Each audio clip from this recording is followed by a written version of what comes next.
Bueno, como ustedes ven, el título del mensaje de hoy es Dios no necesita tu dinero. Y bueno, y espero que Dios me dé la gracia de poder compartir claramente desde su palabra cuál es el corazón de Dios respecto a las ofrendas, porque la palabra de Dios habla mucho sobre las ofrendas y usa diferentes términos.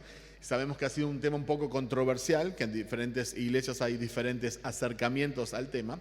También sabemos que han habido muchos abusos y sabemos que muchas personas han sido lastimadas porque literalmente les han vaciado sus bolsillos en el nombre de Dios. Nosotros queremos ser una iglesia bíblica, queremos ser una iglesia que hace las cosas bien y para eso necesitamos acercarnos a su palabra y seguir su palabra. Entonces, como les decía, que Dios nos dé la sabiduría para poder entender su palabra y bueno, y a mí para poder compartirla claramente. Me gustaría que me acompañen a uno de los pasajes, quizás el más usado en la mayoría de las iglesias, sobre el tema de ofrendas, sobre el tema de diezmos, que es Malaquías 3, 8 al 12. Último libro del Antiguo Testamento, Malaquías 3, 8 al 12.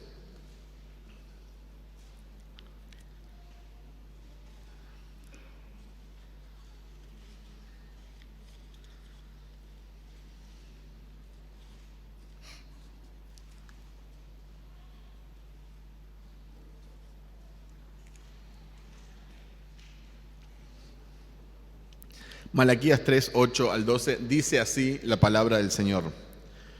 ¿Robará el hombre a Dios? Pues ustedes me están robando. Pero dicen, ¿en qué te hemos robado? En los diezmos y en las ofrendas. Con maldición están malditos, porque ustedes, la nación entera, me están robando. Traigan todo el diezmo al alfolí, para que haya alimento en mi casa. Y póngame ahora a prueba en esto, dice el Señor de los ejércitos, si no les abro las ventanas de los cielos y derramo para ustedes bendición hasta que sobreabunde. Por ustedes reprenderé al devorador, para que no les destruya los frutos del suelo, ni su vid en el campo sea estéril, dice el Señor de los ejércitos. Y todas las naciones los llamarán a ustedes bienaventurados porque serán una tierra de delicias, dice el Señor de los ejércitos. Vamos a acercarnos a este pasaje. Dios trata a su pueblo nada más y nada menos que de ladrones, ¿sí? ¿Robará el hombre a Dios? Y esta expresión tiene un sentido de estar maravillado, es como una sorpresa, es como, ¿puede ser posible que el hombre le esté robando a Dios? Entonces el pueblo se pregunta, ¿pero en qué te estamos robando? O sea, Dios es dueño de todo, Dios es todopoderoso, ¿no? Entonces hay como una imposibilidad, ¿en qué sentido te estamos robando? ¿Qué nos estás diciendo? Dios le está pidiendo a su pueblo, el pueblo de Israel, en el Antiguo Testamento, diezmos y ofrendas que le corresponden a Él. Este es el llamado de Dios. Me están robando las ofrendas y los diezmos que a mí me corresponden, versículo 8. Y subiendo el tono del pasaje, en el versículo 9 nos dice que la consecuencia de esa desobediencia es maldición. Es un pasaje fuerte, nada más y nada menos que maldición. Si ustedes no cumplen con esto, si ustedes me siguen robando, si ustedes no me dan lo que me pertenece, van a caer bajo maldición o van a ser malditos. Toda la nación entera de Israel estaba robando. No le está hablando a un individuo en particular, no le está hablando a un sacerdote, le está hablando a la nación como pueblo. Toda la nación estaba faltando a esta ley y no estaba dando los diezmos a las ofrendas que el Señor estaba pidiendo. Entonces la nación entera, dice, van a caer bajo maldición. Versículo 10 les dice que los diezmos tienen que ser llevados al alfolí. Ahora, quizás son como yo y pensaron por mucho tiempo que el alfolí es como una bolsita roja donde hay que poner las ofrendas. Pero el alfolí es un granero. El alfolí es como un galpón que estaba al lado del templo. Y ustedes miran, hay que llevar entonces los diezmos al alfolí, a un granero, a un galpón que está al lado del templo. Sí, porque este alfolí era un almacén o granero donde se debían de llevar alimentos. Entonces en este almacén, galpón, se almacenaban, valga la redundancia, alimentos. Y eso está en el versículo 10. ¿Qué es lo que hay que llevar al alfolí? Alimentos. Entonces, ¿de qué está hablando cuando dice diezmos? Está hablando de la 10ª parte de alimentos.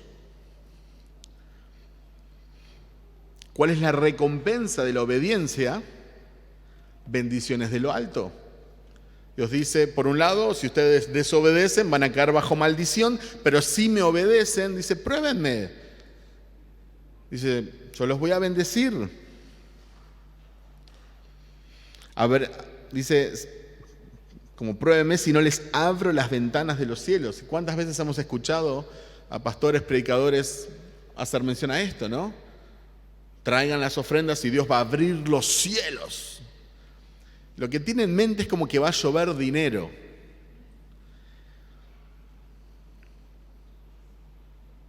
También dice que Dios va a proteger los alimentos del devorador. También he escuchado en muchas iglesias hacer una referencia a Satanás, pero el devorador acá está hablando de una langosta, está hablando de unos insectos que se comían los alimentos, los cuales son llamados devorador. Devorador literalmente significa el que devora, el que se come los alimentos. Entonces dice, yo les voy a proteger de las pestes, estas que se están comiendo los alimentos, estos insectos, estos bichitos. No es una referencia a Satanás. Y luego termina esta porción que estamos estudiando, podríamos profundizar mucho más obviamente, pero en esta porción dice que todas las naciones conocerán los deliciosos alimentos que hay en Israel. Y todas las naciones, versículo 12, los llamarán a ustedes bienaventurados, porque serán una tierra de delicias, dice el Señor de los ejércitos. ¿Qué es lo que las demás naciones iban a conocer?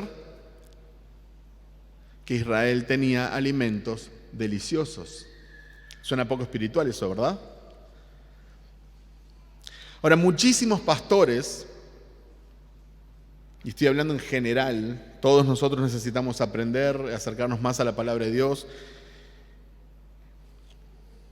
y que el Señor nos siga enseñando.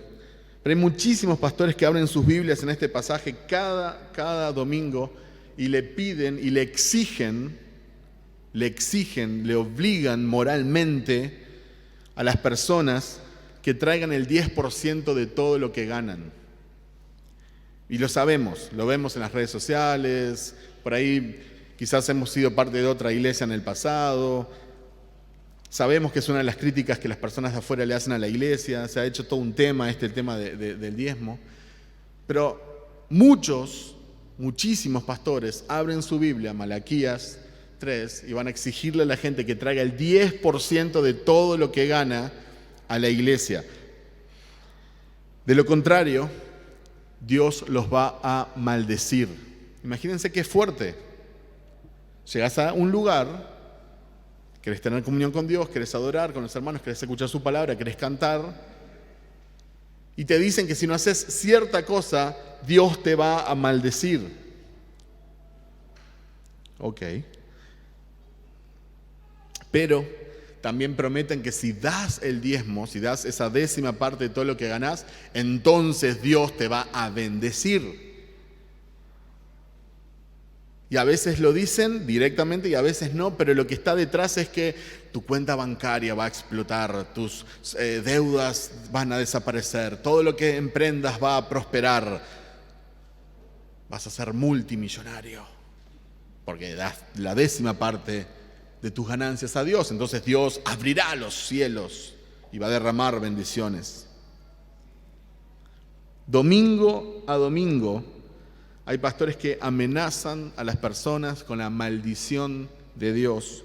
Y domingo a domingo hay pastores que prometen prosperidad y bendiciones por haber dado el diezmo. Ahora, vamos a tener algunos principios en mente para acercarnos a este pasaje. Ustedes ven que primero le habló directamente al pueblo de Israel. Segundo, están viendo que está hablando de alimentos, no necesariamente de dinero. Todavía no hemos construido el alfolí, pero quizás en breve tenemos un granero para que traigan alimentos. En la administración de la ley, o bajo la ley, el pueblo escogido, el pueblo principal, el pueblo que tenía una prioridad frente a las otras naciones, escogido por gracia, no porque tuviera algo especial, pero escogido por gracia, era el pueblo de Israel. Hoy en día, Dios no trata con naciones, trata con individuos. Dios salva a personas de Paraguay, Dios no va a salvar a todo Paraguay como nación.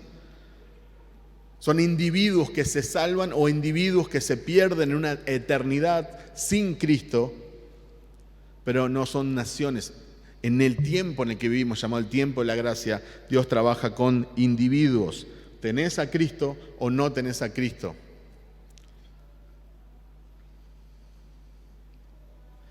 Dios se relaciona personalmente, individualmente, particularmente con los redimidos, aquellos que han sido rescatados, aquellos que han creído, que han puesto su fe en Jesucristo.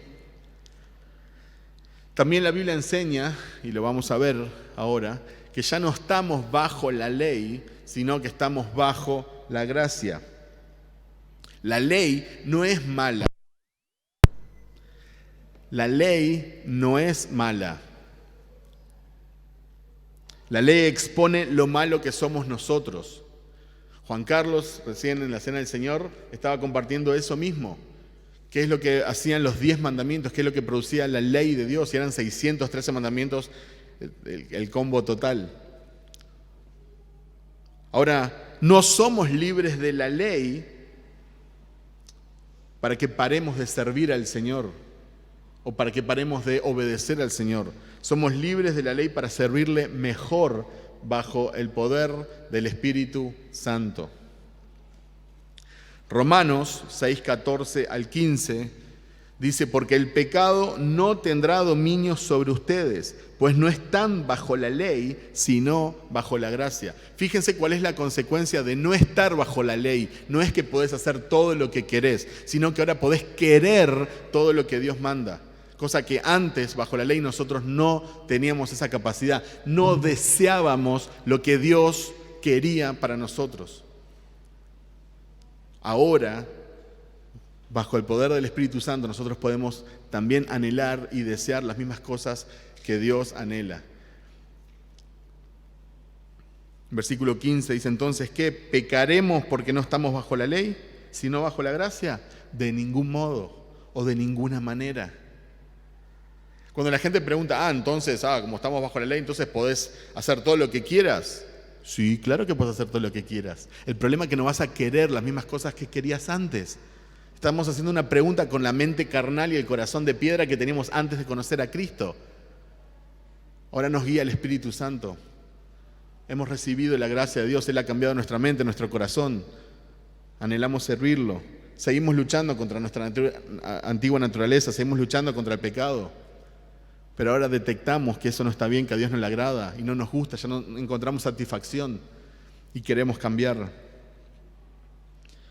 No somos salvos por hacer las obras de la ley, sino por confiar en Cristo, por poner nuestra fe en Él. Nosotros no estamos obligados a cumplir la ley de Moisés que fue dada para Israel. Me gustaría que me acompañen a Gálatas 3, del 10 al 13. Gálatas 3, del 10 al 13.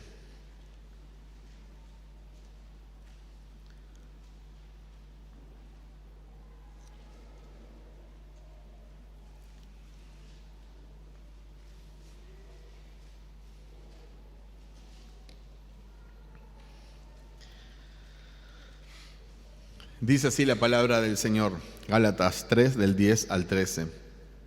Porque todos los que son de las obras de la ley están bajo maldición.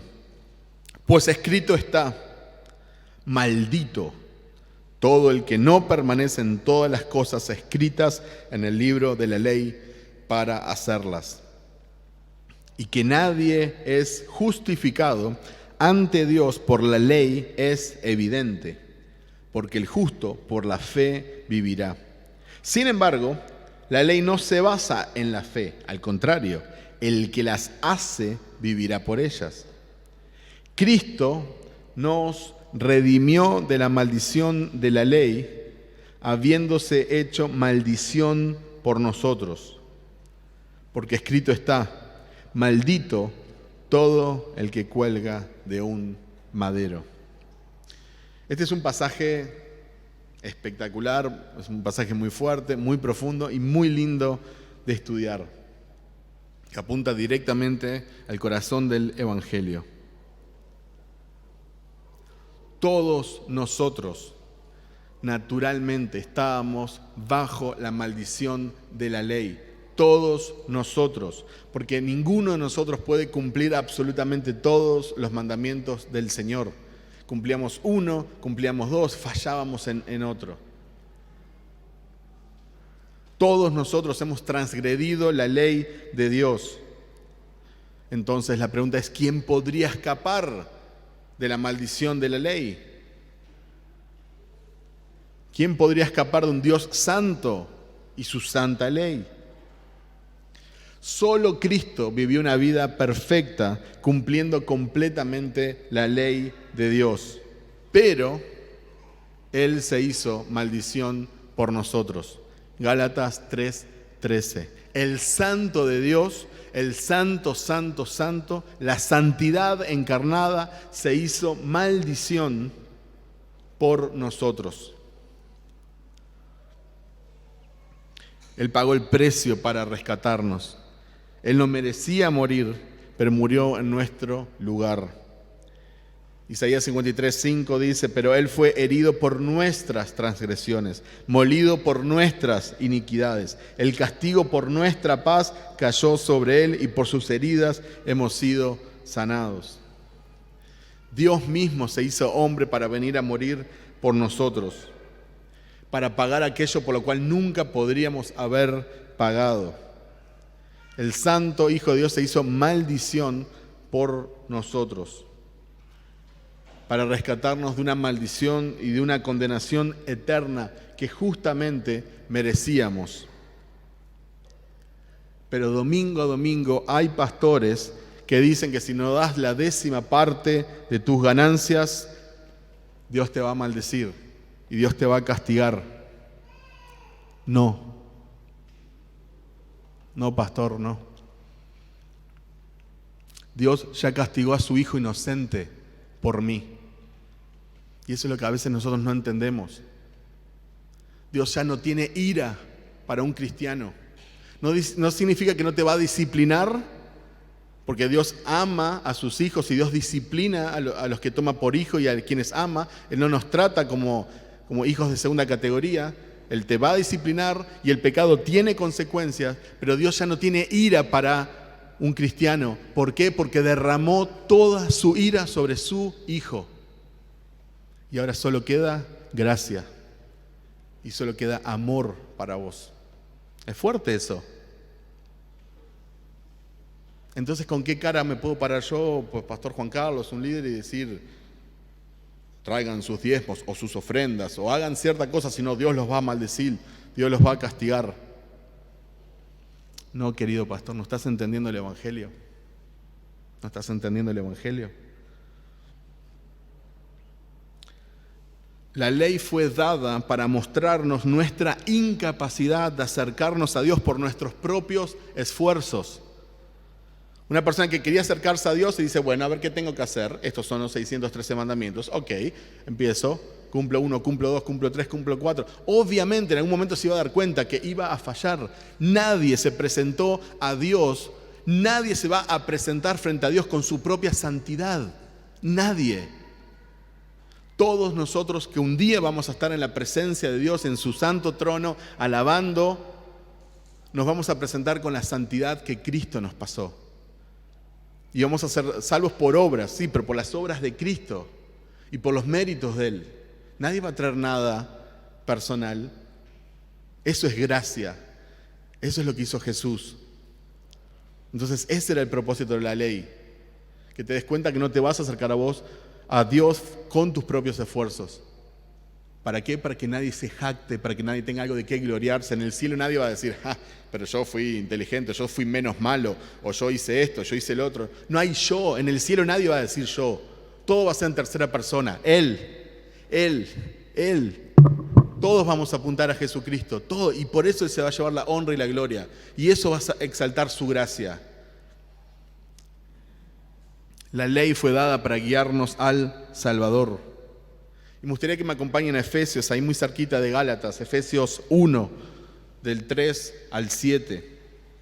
Porque Malaquías hablaba de maldición por hacer las cosas mal y hablaba de bendición por hacer las cosas bien. Nosotros vimos que Cristo se hizo maldición por nosotros en Gálatas 3 y ahora quiero que podamos ver cómo llegan las bendiciones a nuestra vida. Efesios 1, del 3 al 7. Bendito sea el Dios y Padre de nuestro Señor Jesucristo, que nos ha bendecido con toda bendición espiritual en los lugares celestiales en Cristo. Permítanme leer una vez más versículo 3. Bendito sea el Dios y Padre de nuestro Señor Jesucristo, que nos ha bendecido, pasado, perfecto, con toda bendición espiritual en los lugares celestiales en Cristo. Porque Dios nos escogió en Cristo antes de la fundación del mundo, para que fuéramos santos y sin mancha delante de Él. En amor nos predestinó para adopción como hijos para sí mediante Jesucristo, conforme a la buena intención de su voluntad, para alabanza de la gloria de su gracia, que gratuitamente ha impartido sobre nosotros en el amado. En Él tenemos redención mediante su sangre, el perdón de nuestros pecados, según las riquezas de su gracia. Así que no solo hemos sido rescatados de la maldición de la ley, porque Jesús se hizo maldición por nosotros para rescatarnos, entonces ya no vamos a ser malditos, nadie me puede amenazar con maldición, porque mi Salvador ya tomó mi lugar y fue maldito por mí. No solo hemos sido rescatados de esa maldición que traía la ley, sino también que hemos sido bendecidos, ya hemos sido bendecidos, con toda bendición, no con algunas, no quizás, no tal vez, con toda bendición espiritual, no material. Dios nunca me promete que voy a tener todas las casas, todos los autos, todo el sueldo, todas las necesidades. No, hay hermanos mucho más fieles que nosotros que están quizás en la cárcel, que han muerto, que han perdido familiares o que le están pasando mal porque están en otro contexto socioeconómico, otro contexto político donde hay persecución. Y son hijos amados y también tienen toda bendición espiritual. Pero Dios les ha dado el privilegio no solo de creer en Él, sino también de sufrir por Él. Filipenses 1:29. Hemos sido bendecidos con toda bendición espiritual. Tenemos todo lo necesario para disfrutar de una relación íntima con Cristo. Pero es difícil que un pastor se para adelante y les diga, hagan lo que hagan, pueden descansar en Cristo, porque ya no hay maldición para ustedes, y hagan lo que hagan, Él no los va a amar más. En amor ya los predestinó, ya los escogió, ya los rescató, ya los perdonó y les dio toda bendición espiritual. Tenés todo lo necesario para tener una relación íntima con Él hasta que estés en gloria y puedas disfrutar sin ninguna lucha con el pecado por toda la eternidad. Amén. Ese es el Evangelio. Esa es la gracia de Dios. ¿Qué traes? ¿Qué colaborás con el Evangelio? El pecado que hace necesaria la salvación. Nada más. Gracia, es su amor. ¿Qué es lo que te motiva a ofrendar? ¿La ley o la gracia? Cuando ofrendás motivado por alguna ley, ofrendás por amor, con un corazón agradecido por lo que Él ha hecho por vos, o ofrendás por miedo a que Dios te castigue, o ofrendás para negociar con Dios. Mira, yo te estoy ofrendando, viste que no tengo mucha plata, te traigo bastante, me quedo un poco corto, pero me tenés que bendecir el negocio. Esto que estoy emprendiendo tiene que tener tu bendición, tenés que abrir los cielos. Yo te estoy trayendo, pero me tenés que traer más en la semana. Y después contamos los testimonios. Yo puse tanto y Dios me dio 4 veces más. Ajá. Preciosa imagen del Evangelio. Es un negocio con Dios. Yo te doy, pero vos me das más. Y Dios está así. No me diste, ahora te castigo. ¿Querés que Él te devuelva con intereses lo que estás ofrendando? ¿O ofrendás motivado por la gracia, el amor y la bendición que Él te dio aún antes que nacieras? ¿Y saben por qué nos cuesta tanto entender ese antes de que naciera, antes de la fundación del mundo? Porque significa que no hiciste nada para merecerlo, porque no hay mérito en vos. Fue porque Dios quiso bendecirte. Es porque Dios escribió tu nombre.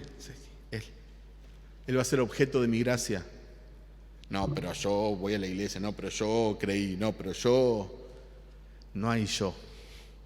Y no va a haber yo en la eternidad. Gálatas 5:18 dice, pero si son guiados por el Espíritu, no están bajo la ley. Si somos guiados por el Espíritu, si estamos bajo el ministerio del Espíritu, no estamos bajo el ministerio de la ley. El diezmo nunca fue opcional ni voluntario.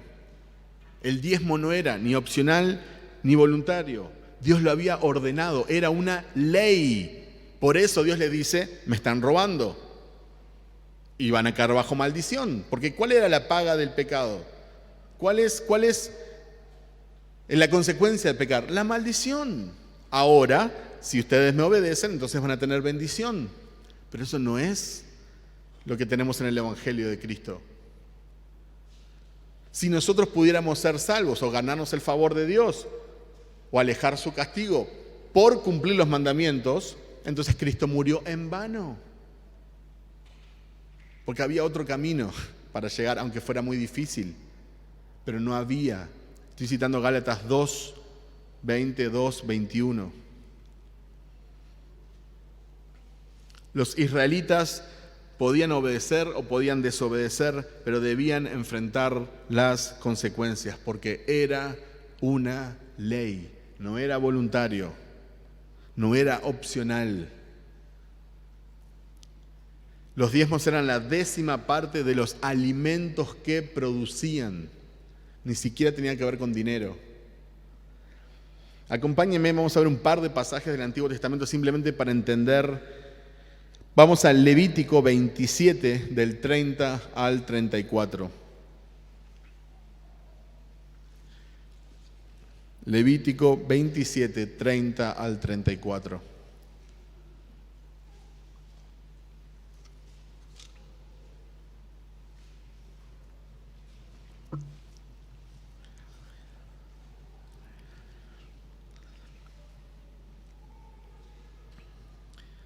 Dice así la palabra del Señor.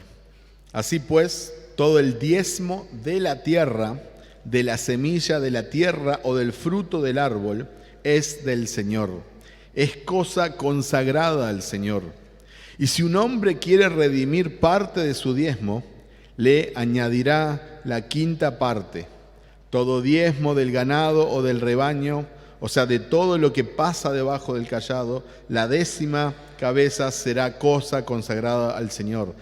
No debe considerar si es bueno o malo, tampoco lo cambiará. Si lo cambia, tanto el animal como sus sustitutos serán sagrados, no podrán ser redimidos. Estos son los mandamientos que el Señor ordenó a Moisés para los israelitas en el monte Sinaí. Los diezmos, estos alimentos, eran el sustento de los levitas. Los levitas no eran simplemente músicos, como a veces quieren llamarle a cualquier persona que toca música en la iglesia, los levitas. Y me voy a privar de hacer los chistes que ya todos conocen. Los levitas eran quienes servían en la tienda de reunión. Ellos no trabajaban la tierra y no producían, porque se dedicaban al servicio del Señor. Se podían dedicar al servicio a tiempo completo porque no tenían que estar preocupados en cosechas como las demás personas. Todas las otras tribus debían pagar un impuesto del 10% para los levitas. Y los levitas debían ofrendar a Dios un 10% de lo que recibían también como ofrenda al Señor. Acompáñenme por favor a Números 20, 21 al 27. Números 20, 21 al 27.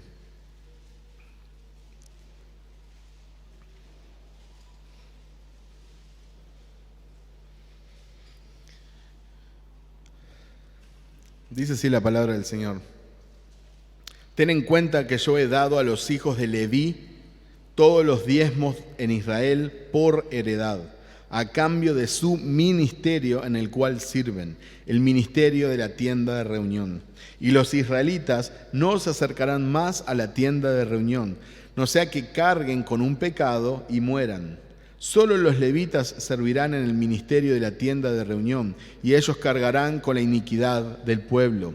Será estatuto perpetuo por todas las generaciones de ustedes, y entre los israelitas no tendrán heredad.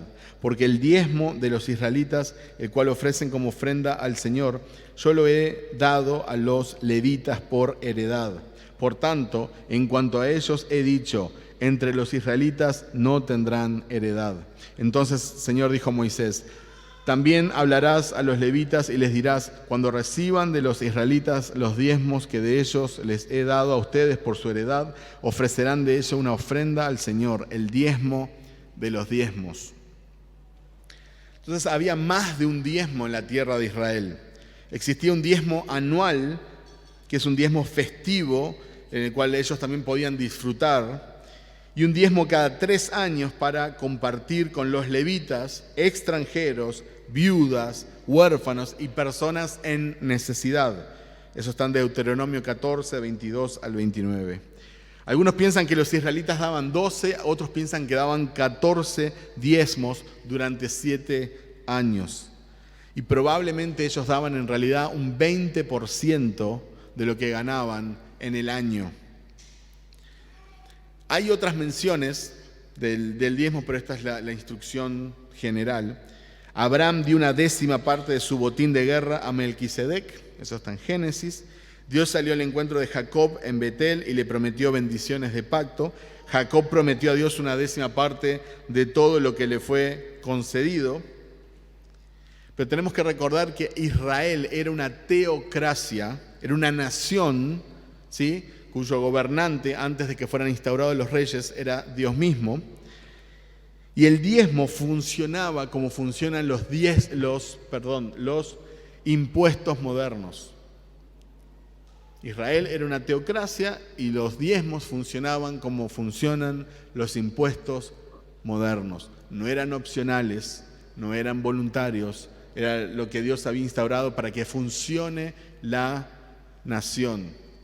Y especialmente para tener personas dedicadas al templo, dedicadas al servicio a Dios.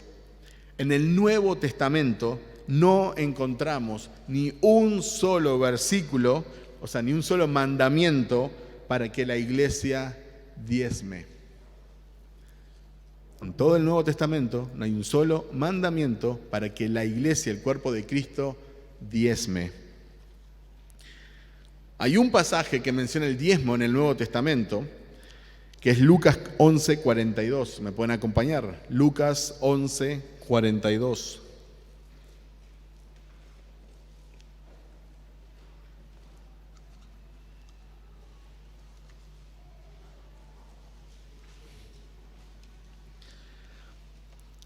Lucas 11:42. Pero ay de ustedes, fariseos, porque pagan el diezmo de la menta y de la ruda y toda clase de hortaliza. Sin embargo, pasan por alto la justicia y el amor de Dios, pero esto es lo que debían haber practicado sin descuidar lo otro. Primero Jesús le está hablando a los líderes de Israel. Aún estaban bajo la dispensación de la ley. Pero aún así, Jesús le habla a estos líderes religiosos de Israel, bajo la ley, que se inventaban más mandamientos, aparte de los que Dios había dado, y les recrimina, les llama la atención, que diezmaban, pero habían dejado de lado la justicia y el amor de Dios. Eso es lo que dice el texto. Sin embargo, pasan por alto la justicia y el amor de Dios. Así que podés diezmar, pero si no estás haciendo las cosas justas y no tenés amor a Dios, tampoco importaría mucho tu diezmo. Y en el contexto del diezmo, otra vez, son alimentos, son hortalizas, no es dinero. ¿Cuál es el contexto de este pasaje? Si vemos los versículos anteriores del 37 al 41, Lucas 11, 37 al 41, cuando terminó de hablar, un fariseo le rogó que comiera con él. Y Jesús entró y se sentó a la mesa. El fariseo, al ver esto, se sorprendió de que Jesús no se hubiera lavado primero antes de comer, según el ritual judío. Pero el Señor le dijo: ahora bien, ustedes los fariseos limpian lo de afuera del vaso y del plato, pero por dentro están llenos de robo y de maldad. Necios, el que hizo lo de afuera, ¿no hizo también lo de adentro? Den más bien lo que está dentro como obra de caridad, y entonces todo les será limpio. Fíjense qué fuerte Jesús. Y enseguida después viene el versículo 42 que leímos previamente. Ustedes dan el diezmo de la ruda, de la menta, pero pasan por alto la justicia y el amor de Dios. Entonces, lo que está entre líneas es: ¿de qué sirve? ¿De qué sirve que vengas y traigas muchas ofrendas si después, de lunes a sábado, vivís como un hijo de Satanás? ¿De qué sirve que des el 10% si el otro 90% no lo administrás y no glorificás a Dios? ¿De qué sirve que traigas tu dinero, pero con toda tu vida no apuntás a la gloria de Cristo, apuntás hacia otro lado o hacia tu propia gloria? Estos líderes religiosos diezmaban, pero Jesús les dice que están llenos de robo y de maldad. En Malaquías los llama ladrones por no diezmar, pero ahora les dice que están llenos de robo por diezmar, pero dejar de lado el amor de Dios y la justicia.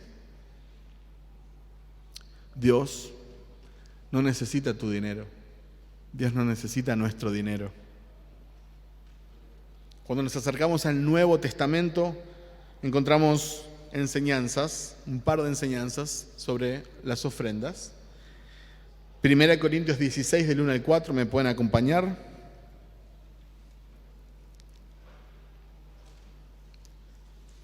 1 Corintios 16, del 1 al 4.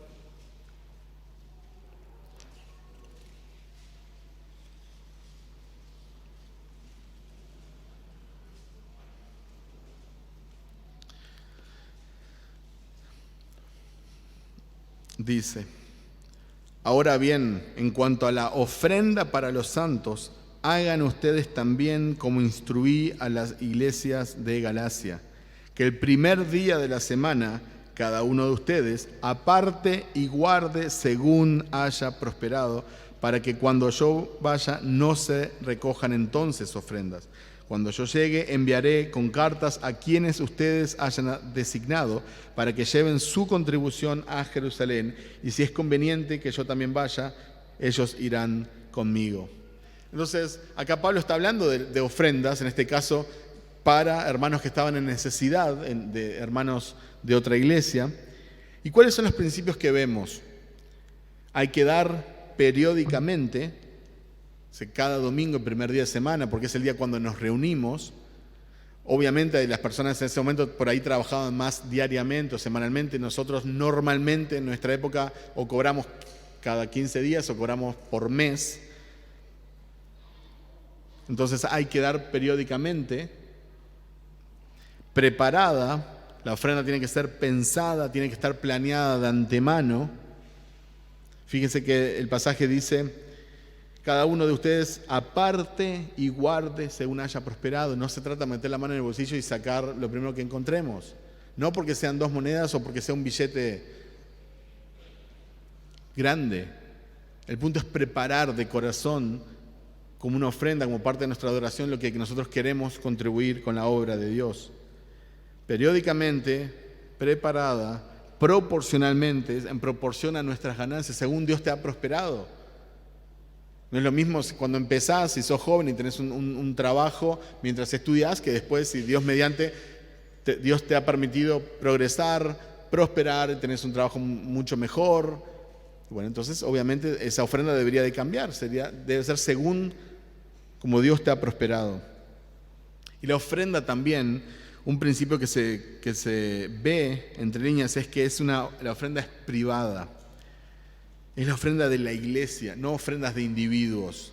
No se trata de tal hermano trajo tanta plata, tanta ofrenda. No, es la ofrenda de la iglesia. Y lo vamos a ver ese principio también en otros pasajes. Acompáñenme ahora a 2 Corintios 9, del 6 al 8. Quizás el pasaje más directo que habla sobre las ofrendas para la iglesia, el cuerpo de Cristo. 2 Corintios 9, del 6 al 8.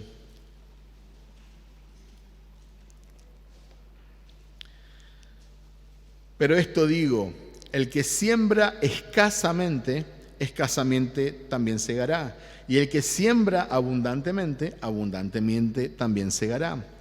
Que cada uno dé como propuso en su corazón, no de mala gana ni por obligación, porque Dios ama al que da con alegría. Y Dios puede hacer que toda gracia abunde para ustedes, a fin de que teniendo siempre todo lo suficiente en todas las áreas, abunden para toda buena obra. ¿Cuáles son los principios que se desprenden de este pasaje, que es para la iglesia, para nosotros, bajo la gracia, para el cuerpo de Cristo, para toda persona que profesa ser cristiano? Primero, en el versículo 6, debemos ofrendar generosamente, no escasamente. Ahora, que muchos pastores han abusado de esta enseñanza y han trasquilado las ovejas, y sí, y todavía con pasajes fuera del lugar, y sí, pero nosotros no podemos hacer tampoco oídos sordos a lo que enseña la palabra de Dios. Vamos a ver cuál es el propósito de la ofrenda, pero el principio que vemos acá es que hay que dar generosamente, no escasamente. No se estipula un monto o un porcentaje. Pablo no dice, separen el 10% de lo que ganan, o separen el 5%, o separen el 15%, o den un diezmo ahora y un diezmo anual. Pablo no dice eso, ¿no? Es una enseñanza del Nuevo Testamento. ¿Qué encontramos en el Nuevo Testamento? Según propuso en su corazón. También vemos acá que las ofrendas deben ser preparadas de antemano, porque tenemos que proponer en nuestro corazón anteriormente cuánto voy a dar. No es en el momento lo que tengo, lo que se me ocurre, lo que depende si me están viendo o no. No, hay que proponer en el corazón. Y también enseña que hay que ofrendar con gozo, con alegría, no de mala gana. No hay que ofrendar porque es una ley. Bueno, y si no, Dios me va a castigar, me va a caer la maldición. Voy a ofrendar porque si no el negocio se me viene a pique, no me viene un cliente más.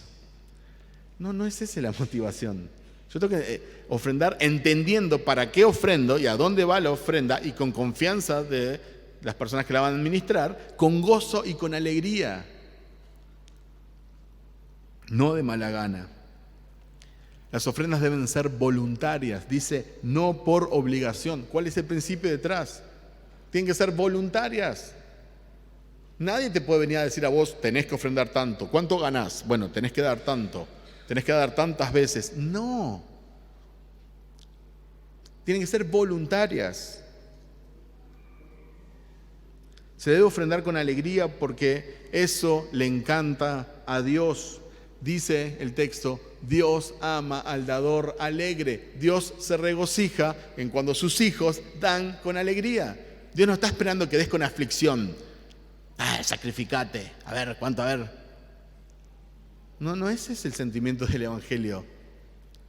Dios quiere que demos con alegría. Dios ama al dador alegre. Y Dios es el que bendice tanto las ofrendas como al cristiano que las da. Obviamente, eso muestra una buena administración y Dios bendice. Hay un principio, por supuesto, de buena administración.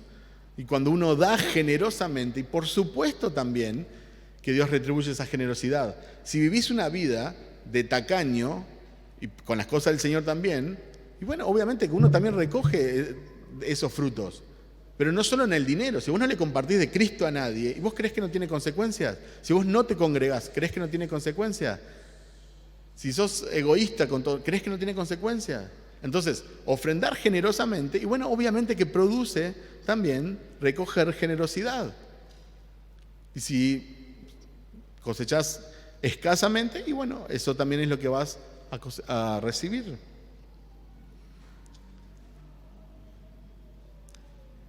Dios no espera que vos pases necesidades para ofrendar como muchos pastores han predicado.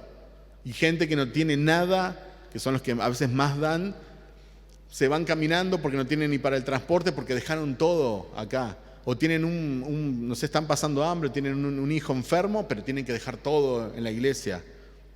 Y no me quiero meter después en los pastores que usan los diezmos y el estilo de vida que tienen, porque si no me entro a emocionar. Pero Dios no espera eso. Tus necesidades tienen que estar cubiertas. Si vos tenés un hijo enfermo y no tenés ni para la medicina, o tenés tu esposa, hijos, están pasando frío, están pasando hambre, ¿y vas a venir a traer tu plata acá? A mí no me agrada esa plata y no creo que a Dios tampoco le agrade. Porque la vida es una cuestión de prioridades. ¿Suena poco espiritual? Yo creo que a la luz del Evangelio no. Dios quiere que trabajes, que te esfuerces, que administres bien, que ahorres, que tengas buenos principios y que puedas ofrendar. Por supuesto que sí, que puedas bendecir a otro, que puedas ayudar a otro. Pero no es una buena administración que tu familia esté pasando hambre, estén pasando necesidad y vos traes acá para que tengamos un micrófono de mejor calidad. Estoy hablando de corazón. Dios no necesita tu dinero. ¿Por qué Dios ama al dador alegre? Imagínense que llega el cumpleaños de mi esposa. La despierto con un desayuno en la cama, con un regalo. Mi esposa sorprendida, emocionada, me dice, muchísimas gracias, mi amor. Y yo le digo, no, se supone que tengo que hacer esto porque soy tu esposo, ¿no? ¿Cómo lo tomaría ella? ¿Se sentiría halagada, se sentiría contenta o le arruinaría el día? Obvio que le arruinaría el día. ¿Cómo creen que se siente Dios cuando nosotros, bueno, te traigo porque es la obligación, se supone que te tengo que hacer, ¿verdad? Espero que te sirva. El triunfo de la gracia que transforma un corazón de piedra en un corazón amoroso se ve en un dador alegre. Y no solo en el contexto del dinero, en un predicador alegre, en una persona que comparte el evangelio alegre, en un cristiano alegre. Una persona que no ama libremente es señal de que no ha nacido de nuevo, porque el que nace de Dios tiene amor.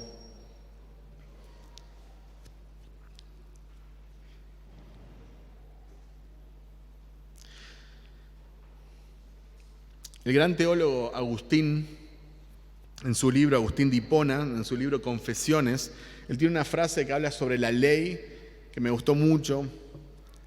También ver las ofrendas a la luz de la ley, en comparación con la gracia. Miren lo que dice Agustín en su libro Confesiones. Había un árbol de peras cerca de nuestro viñedo, lleno de fruto. Una noche de tormenta, nosotros, jóvenes pícaros, nos propusimos robarlo y llevarnos los despojos. Tomamos una gran cantidad de peras, no para comerlas nosotros, sino para arrojarlas a los puercos. Aunque comimos las suficientes para tener el placer de la fruta prohibida. Estas eran peras buenas, Pero no eran las peras que mi alma miserable codiciaba, porque yo tenía peras mejores en mi casa, dice este joven Agustín. Yo las tomé simplemente para convertirme en un ladrón.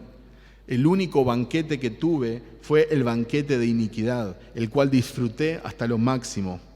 ¿Qué fue lo que yo amaba del robo? Fue el placer de haber actuado en contra de la ley. El deseo de robar fue despertado simplemente por la prohibición de robar. Y ustedes me dirán, ¿qué tendrá que ver esto con el diezmo? ¿Qué tendrá que ver esto con las ofrendas?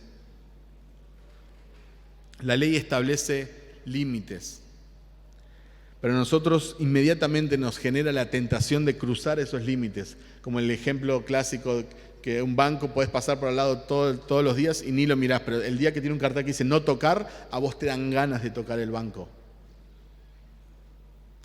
Cuando nosotros ofrendamos por la obligación de ofrendar, por la obligación de dar, vamos a terminar pecando, porque eso no da placer a nuestro corazón. Podemos estar motivados un día, podemos estar motivados un mes, 2 meses, pero hay un punto donde nos va a estorbar porque nosotros queremos ir en contra de la ley de Dios, porque tenemos un corazón pecaminoso y rebelde. Bajo el ministerio del Espíritu, nosotros tenemos la posibilidad de poder gozarnos en dar a Dios libremente, no por obligación. Damos porque somos agradecidos, damos porque queremos que la obra avance, damos porque queremos que el Evangelio avance. Por eso Dios ama al dador alegre, porque Dios no necesita tu dinero. Otros principios que vemos en el Nuevo Testamento, por ejemplo en Mateo 5, 23, 24, que dice: por tanto, si estás presentando tu ofrenda en el altar y allí te acuerdas que tu hermano tiene algo contra ti, deja tu ofrenda allí delante del altar y ve, reconcíliate primero con tu hermano y entonces ve y presenta tu ofrenda.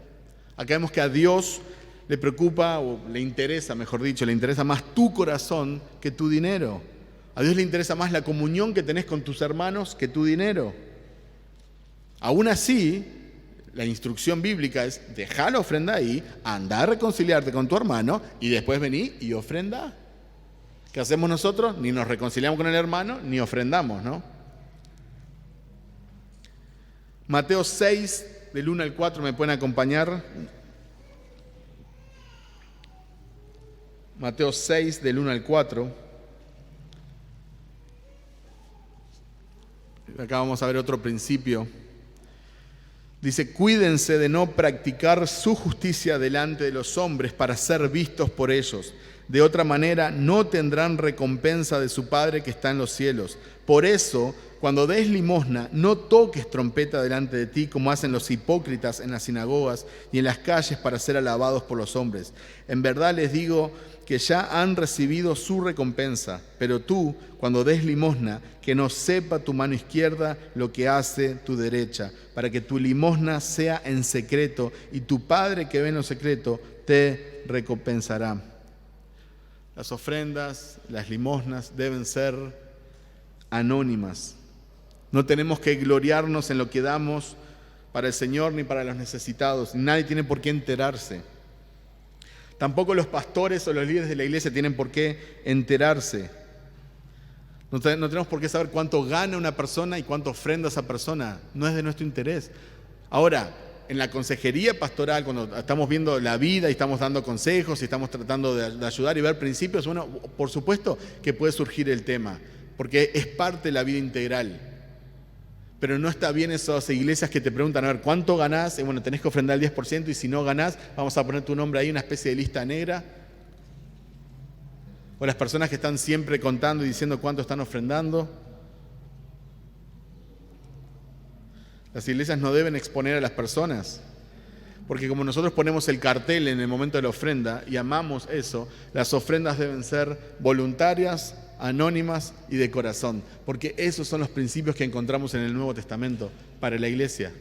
Ofrendas voluntarias, anónimas y de corazón. Hay muchos falsos profetas, falsos pastores que están robándole a Dios. Ellos dicen: le estás robando porque no estás diezmando. Pero ellos le están robando a Dios y se preguntarán: ¿en qué están robando? Bueno, le están robando la gloria que le corresponde a Cristo por no enfocarse en su evangelio.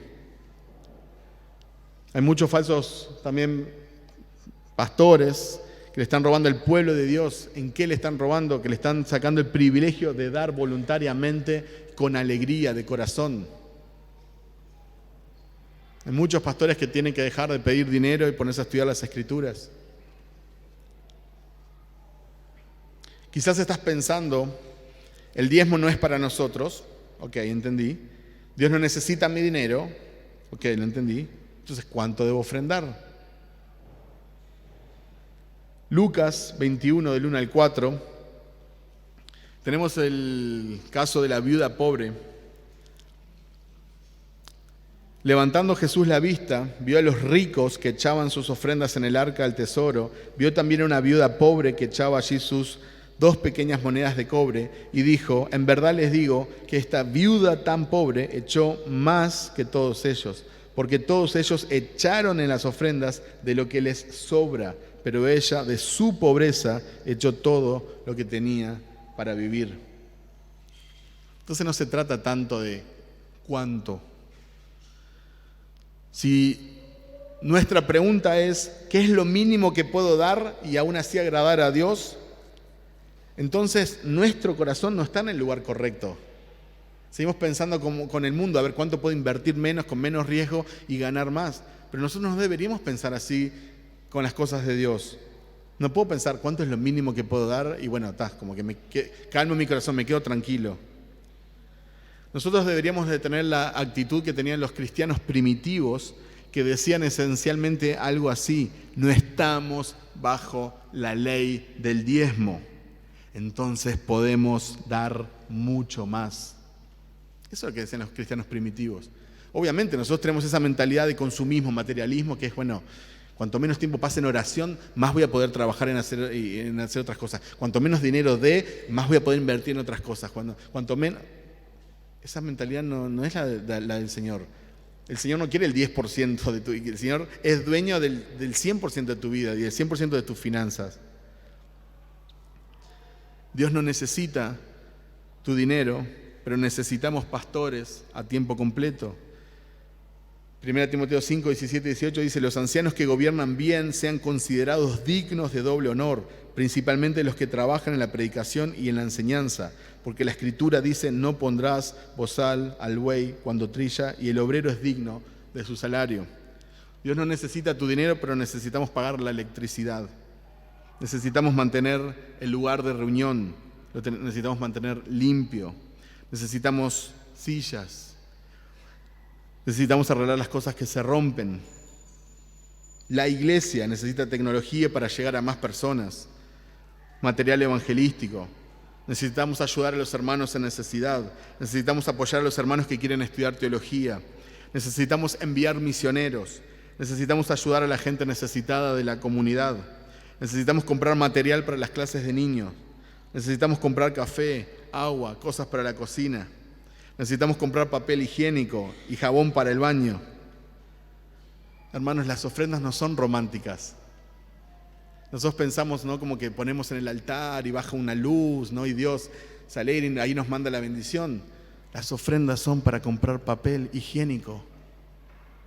Porque vos y yo necesitamos ser parte de esta comunidad, y vos y yo necesitamos esta casa, este local, y vos y yo necesitamos que la obra del Señor crezca, no solo el edificio, sino que llegue el evangelio a otras personas. Ofrendamos para poder reunirnos y para llevar la palabra hasta donde sea necesario llevarla. No es que tu dinero llegue al tercer cielo, tu dinero va a llegar quizás a la mesa de un hermano con necesidad. Dios no necesita tu dinero, pero te da el privilegio de ser parte de su obra. Entonces, ofrendemos generosamente, de corazón, por amor a su obra y a su evangelio, sin miedo, pero por amor. Amén. Oremos.